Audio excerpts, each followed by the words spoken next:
warahmatullahi wabarakatuh teman-teman semua. Hai guys, di video kali ini aku mau sharing promil aku sampai berhasil, yang sampai positif apa aja sih tipsnya. Aku mau berbagi buat kalian, semoga aja bermanfaat ya.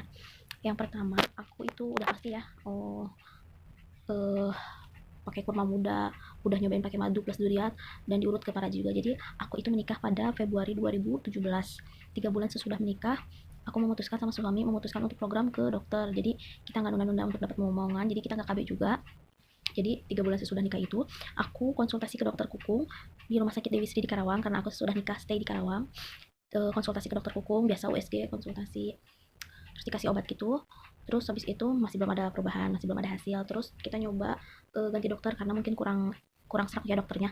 Terus kita ada yang bilang pakai ke dokter Soleh itu bagus gitu. Terus ganti ke dokter Soleh, masih di Dewi Sri juga. Seperti biasa konsul USG, dikasih obat seperti biasa, udah 3 balikan ke situ masih tetap nggak ada hasil. Abis itu nyoba ke dokter Widya di rumah sakit Mitra Family. Di dokter Widya itu aku konsul USG terus pap smear. Pap smear dimasukin cucur bebek gitu, dicek rahim aku mungkin ya. Di pap smear hasilnya bagus, nggak ada kista, nggak ada yang aneh-aneh. Terus disarankan, aku bilang aku mau promil udah kemana aja, ini yang dilakuin. Terus dokter Widya menyarankan aku untuk HSG. Jadi aku disuruh HSG, dan waktu itu aku HSG bulan depannya sesudah konsul itu aku HSG. Nah HSG itu nggak bisa dadakan, jadi misalkan kita mau HSG, kita janjian dulu, terus kita disuruh puasa dari jam berapa gitu ya, pokoknya kurang lebih 6 jam apa 7 jam apa sehari gitu ya puasa. Nah abis itu aku balik lagi ke situ, terus sebelum di HSG dimasukin obat ke tangan sebelah sini, dibulatin gitu. Itu obat yang nanti mau dimasukin buat HSG kalau misalkan kita alergi. 15 menit sesudah itu reaksi bintik-bintik merah, berarti kita itu alergi obat itu. Nah waktu itu aku nggak, alhamdulillah nggak alergi. Terus masuk ruangan HSG nggak pakai baju sama sekali, nggak pakai dalaman, jadi pure kita telanjang tapi dikasih baju dari rumah sakit, jadi kayak baju pasien gitu ya. Nah di situ kita tuh dibuka, dibersihin dulu sama dokter radiologi di ruangan radiologi. Dibersihin dulu, maaf kemaluannya, vaginanya dibersihin dulu pakai kapas. Jadi pas di ruangan radiologi itu aku di ceknya itu biasa ngangkang gitu. Terus maaf, vagina kita tuh dibersihkan oleh dokter radiologi, dimasukin kapas yang ada isinya alkohol, dibersihkan. Terus dipasang cucur bebek yang dimasukin gitu kayak besi gitu, kayak yang gitu ya, dimasukin ke dalam vagina kita. Terus dibersihkan lagi. Terus si gunting ya yang agak panjangan isi alkohol juga dibersihin lagi sampai ke dalam. Nah pas dibersihin itu ternyata di vagina aku tuh ada darah lagi seperti darah head, padahal sebelumnya udah bersih ya, sekitar 2 hari 3 hari itu udah sesudah itu udah bersih. Dokter radiologi tuh ngeliat kaget, oh bu ini nggak bisa diteruskan karena ada pendarahan lagi. Jadi nunggu darahnya sampai berhenti, kalau nggak tanya dokter SPUB yang nyaran ini gimana baiknya gitu. Ya udah, jadi aku nunggu bulan depan lagi, sampai bulan depan atau sampai head itu beres ya waktu itu kurang lebih.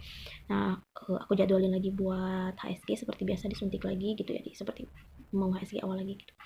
Terus nggak pakai baju ini itu. Terus dikasih tahu buat bawa pembalut, penting banget kalau mau HSG bawa pembalut, karena kita nggak tahu kan kalau udah HSG takutnya ada pendarahan atau apa gitu.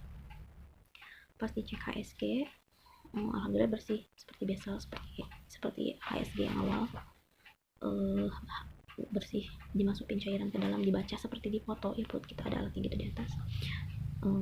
Kita lurus aja gitu tidur ya, tidur terus miring ke kiri miring ke kanan, terus dipoto seperti biasa. Terus dokter agak aneh ya, dokter radiologinya ngebaca, udah dicoba berbagai cara. Terus beres itu saya langsung disuruh beres-beres gitu, bersih-bersih lah pakai baju biasa. Terus dokternya menjelaskan kepada aku sama suami, itu dijelasin, bu bahwa ini udah dimasukin cairan ke dalam rahim ibu, masih nggak kebaca. Terus mungkin apa alatnya gitu ya kurang, jadi si alatnya itu mungkin kurang runcing apa gimana. Terus dipakai yang satu lagi cadangan, mungkin ya ada dua alat dimasukin. Terus disemburin lagi cairan ke rahim, itu masih tetap nggak kebaca kata gitu.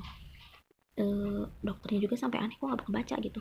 Kalau boleh kasih saran katanya, mendingan ibu HSG ulang di Cipto atau di rumah sakit Cipto apa di rumah sakit Hasan Sadikin Bandung yang ada HSG apa ya, endoskopi pokoknya kurang ngerti gitu ya, HSG yang lebih alatnya lebih canggih. Kalau kayak kita mungkin yang bisa membacanya secara streaming. Dari situ aku bulan depan beberapa hari sesudah itu aku balik lagi ke dokter Widya. Dibilangin kenapa di HSG-nya nggak kebaca gini-gini dan harus HSG ulang. Terus dokter Widya ya udah, kalau nggak di Cipto di Hasan Sadikin. Nah dari situ aku sama suami berunding mau gimana nih, soalnya kan ini HSG-nya di luar kota, jadi posisinya kalau HSG di luar kota itu nggak diklaim sama, bukan nggak diklaim, diklaim cuma pakai uang sendiri dulu. Jadi waktu HSG itu biayanya 1.200.000. Nah waktu kemarin HSG aku yang gagal nggak kebaca itu hanya bayar obat-obatannya aja sekitar 180 berapa gitu, nggak sampai 200. Nah, jadi sembari kita nungguin nabung, ngumpulin buat HSG di luar kota, karena di Kerawang aja waktu itu hampir 1.200.000, dan itu kan nggak jadi waktu itu. Apalagi di luar kota, belum kita harus biaya transport, biaya makan gitu ya. Kurang lebih 2 juta sampai 3 juta. Jadi kita nabung dulu buat HSG di luar kota. Nah, sembari nabung itu, kita tuh ada waktu itu ada pilihan kan antara nabung buat HSG ulang terus di luar kota, antara Hasan Sadikin apa di Cipto, terus antara nyobain uh, nabung buat promil obat herbal. Jadi waktu itu teman aku tuh di sini di tetangga gitu ya, hampir seumuran, dia promil, dia hampir 4 atau 5 tahun dia kosong, belum punya, udah kesana kemari, udah ke dokter, udah itu, udah pakai susu buat ini buat itu, dia masih tetap gak berhasil. Terus dia nyobain promil obat herbal, kurang lebih aku tanya itu 2,5 juta, terus dia berhasil alhamdulillahnya gitu. Nah aku tuh nabung antara buat HSG ulang atau nabung buat promil, karena kan itu biayanya nggak sedikit ya, 2 juta 3 jutaan gitu. Jadi aku sama suami ngumpulin uang lagi buat program lagi gitu. Nah jadi waktu itu uang kan belum kekumpul gitu ya. Terus ada saudara yang nyaranin, karena dia di PT-nya tempat suaminya kerja itu banyak yang nyaranin ke dokter ini nih, katanya bagus dan banyak yang berhasil. Terus dia mungkin gak berani bilang ke aku gitu ya, dia coba duluan, dan ternyata iya, dia waktu itu hampir telat 8 minggu. Jadi dia sama istrinya itu ngecek telat head gitu ya, terus di test pack emang dia positif gitu, dibuat ngecek ulang gitu. Terus sembari dia ngajak, mau nggak gitu, ayo nyobain gitu. Terus aku sama suami, ya udah sih, kita kan tadi mau nabung gitu, kita nyobain program lagi aja, siapa tahu, namanya juga ikhtiar gitu ya, yang jauh mungkin belum bisa ya, yang deket aja kita cobain. Kita nyobain ke dokter Krismawan di daerah Kosambi Karawang. Jadi nama dokternya itu Dokter Krismawan SPOGK. Jadi kita bisa konsul juga gitu. Nah di situ aku biasa daftar terus konsul sama USG. Nah pas konsul aku bilang, dok aku mau promil, aku tuh udah poin aja gitu ngomong, dok aku mau promil, aku udah kesini sini, apa aja tahapan-tahapan yang udah aku lewatin. Terus dokter aneh dong, loh ibu disuruh HSG, emang ada apa dengan rahim ibu itu? Itu omongan yang aku ingat dari dokter Krismawan. Saya kan orang awam gitu, lah saya nggak tahu dok, sama suami gitu kan ya, saya nggak tahu dok, yang pasti disuruh HSG gitu. Terus waktu itu HSG-nya nggak kebaca, terus disuruh HSG ulang lah. Dari situ kita udah nggak program lagi gitu bilang. Terus dokter itu ya udah kita cek dulu gitu, dokter itu ngecek sambil di USG. Terus sambil di USG dokter menjelaskan gitu, rahim ibu bagus kok, bisa buat dibuahi, rahim ibu berukuran sekian senti, jadi intinya bisa buat dibuahi gitu, bagus. Nah dokter itu seenggaknya memberikan aku peluang gitu, oh ya Allah aku berarti masih bisa berpeluang hamil gitu. Dari situ dia ngasih obat gitu ya, obat penyubur atau apa gitu. Pokoknya aku tuh konsul sama USG ke dokter Krismawan itu 2 bulan, berarti sebalik tiap bulan, balik bulan depannya balik lagi gitu, karena kan head aku nggak teratur. Nah jadi 2 bulan itu dokter ngebenerin dulu siklus head aku, 1 bulan 2 bulan itu. Nah sesudah siklus headnya lancar, dokter menyarankan untuk suami cek sperma. Jadi dokter itu ngasih rujukan buat suami cek sperma di Leprodia, buat ngecek sperma di Leprodia. Terus kita ke Leprodia. Nah di Leprodia itu suami kebenaran waktu itu baru pulang shift 3. Suami buat dicek, buat ngeluarin spermanya di ruangan khusus kayak kamar gitu. Nah di situ dikasih botol segini ya buat nyimpan spermanya. Nah itu nggak boleh dicampur pakai air, nggak boleh dicampur pakai sabun atau apapun. Istri bisa ngebantu buat suami ngeluarin sperma, tapi jangan sembari tidur karena memang itu di ruangan gitu ya khusus. Nah ruangannya itu ada memang kayak tempat tidur gitu, terus ada kayak WC gitu ya, WC khusus di dalamnya itu. Nah nggak boleh kita ngebantuin sembari tiduran, jadi kalau sebisa mungkin gitu ya, berdiri apa gimana terserah. Nah udah dari situ kita kasih hasil spermanya ke bagian labnya, kita nunggu sorenya itu kita udah bisa ngambil gitu. Kita balik lagi ke situ jam 5. Nah udah jam 5 kita balik lagi ke situ, hasilnya udah ada. Nah hasilnya itu bisa dibaca nanti sama dokter Krismawan. Jadi udah keluar hasil dari hasil cek spermanya, aku bayar kurang lebih 480 berapa gitu, hampir 500 kurang. Nah abis itu kita abis dari Prodia sore itu langsung kita ke dokter Krismawan. Kebenaran masih praktek dokternya jam segitu yang bagian sore. Nah kita ke dokter Krismawan, dok ini hasil apa cek sperma suami dok. Dokter ngebaca ini hasilnya bagus, si spermanya bisa berenang dengan baik, ukuran kira-kira ukurannya juga bagus, hasilnya bagus intinya. Berarti hasilnya kan aku baik-baik aja, sehat-sehat aja, suami pun begitu. Nah bulan depannya itu terus dokter ngasih jadwal. Jadi saya kasih jadwal ya bu, katanya dikasih jadwal 4 hari tanggal. Dokter bakalan tahu tuh nanti kita bulan depan bakalan head tanggal berapa, masa suburnya tanggal berapa.